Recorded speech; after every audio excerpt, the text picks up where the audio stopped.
Hi everyone, this is Dov Hershkovitz from the Pipeline Authoring team.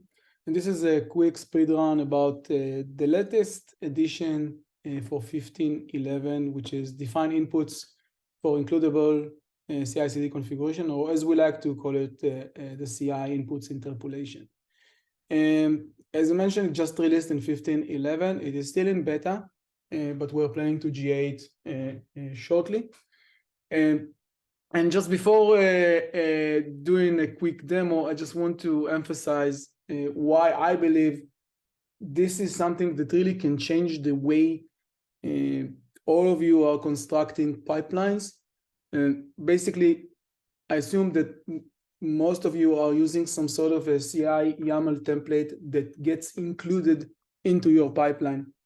And usually the way to pass in parameters into the pipeline is done through variables.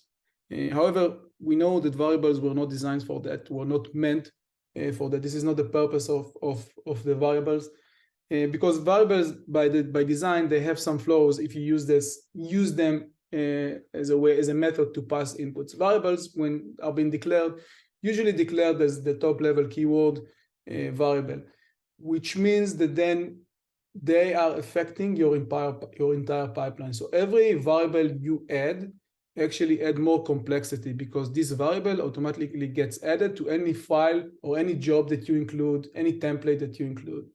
And sometimes you have some conflicts with templates, sometimes templates override each other. So, and even every time that you add a job to your pipeline, you need to take into consideration, okay, what are the global variables that I've defined in my top level keyword that will get added now to those jobs, and should I override them in some way? Will they affect my pipeline? And I think that with input, we are kind of like eliminate this problem, and we also added a few more things that I believe are super valuable.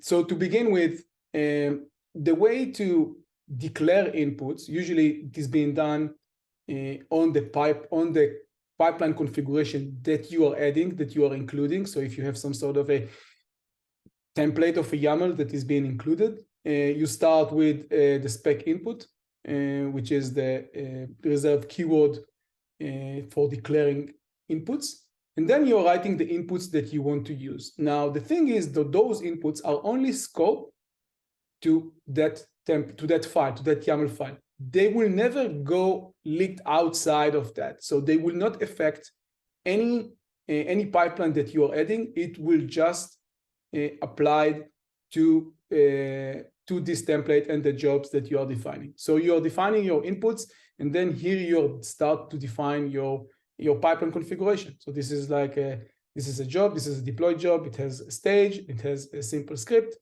But basically, this script is using the inputs that we've declared here.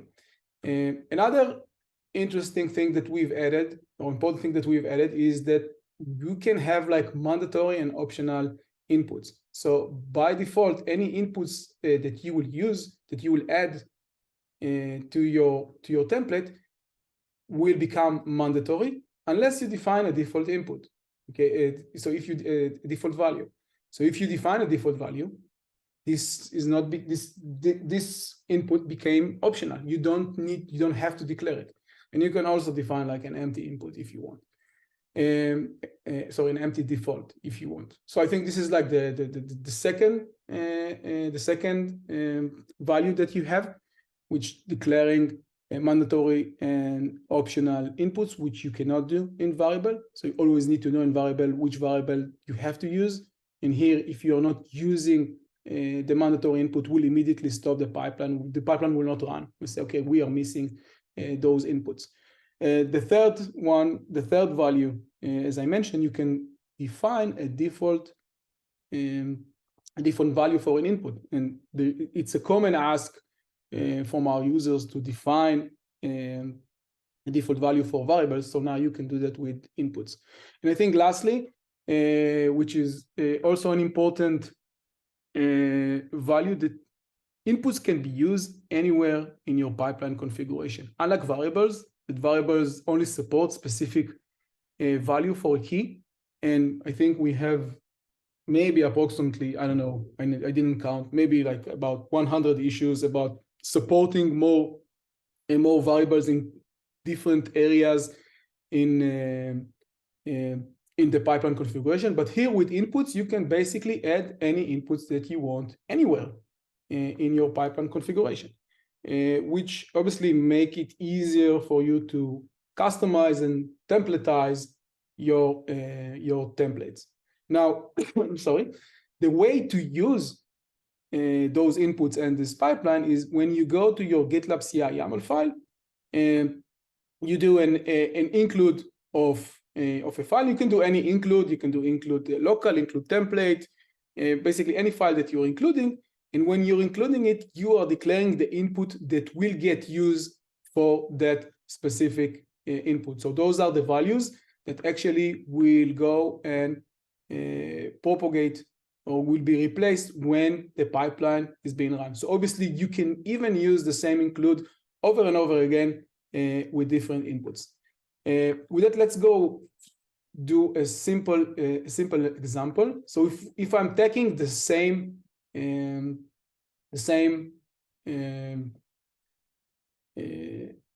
example, and I'm in the web IDE, and I have those two files, my template and the include of my template with those inputs.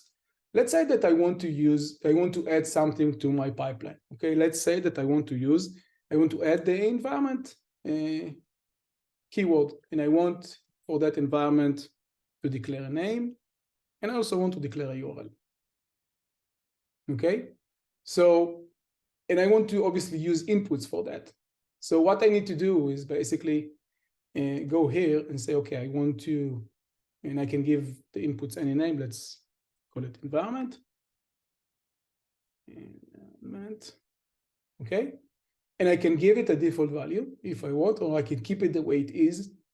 And then what I need to do is I need to go here and use the reserve syntax for using those inputs. So it's inputs.environment. Okay, and in the URL,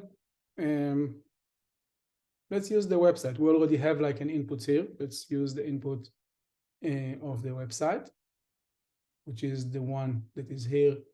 And then we are using this value. So basically what I need to do in order to run that, now I've added an environment. If I'll try to run it like this, basically, so if I'll try to run it like this, basically the pipeline will fail and say, okay, hey, you are missing like an environment as an input. Okay, so let's add, like I'm including this file, and I've added two inputs. I've added, let's add the third one, which is environment. And then let's call it prod. And yeah, I think I can commit it, and hopefully the pipeline will run. Adding environment as input. Just commit it to the main branch. And yeah, I think the pipeline now is running. Let's go back to the project. And basically what it will do, it will use the inputs and the type. We'll see that the pipeline's failed. See what's the problem. Okay, some YAML error. Okay, so there is a typo. Let's go ahead and fix it.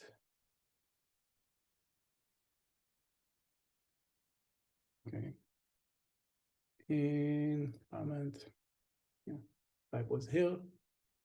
And let's go back. Okay. Now we're good. And same typo.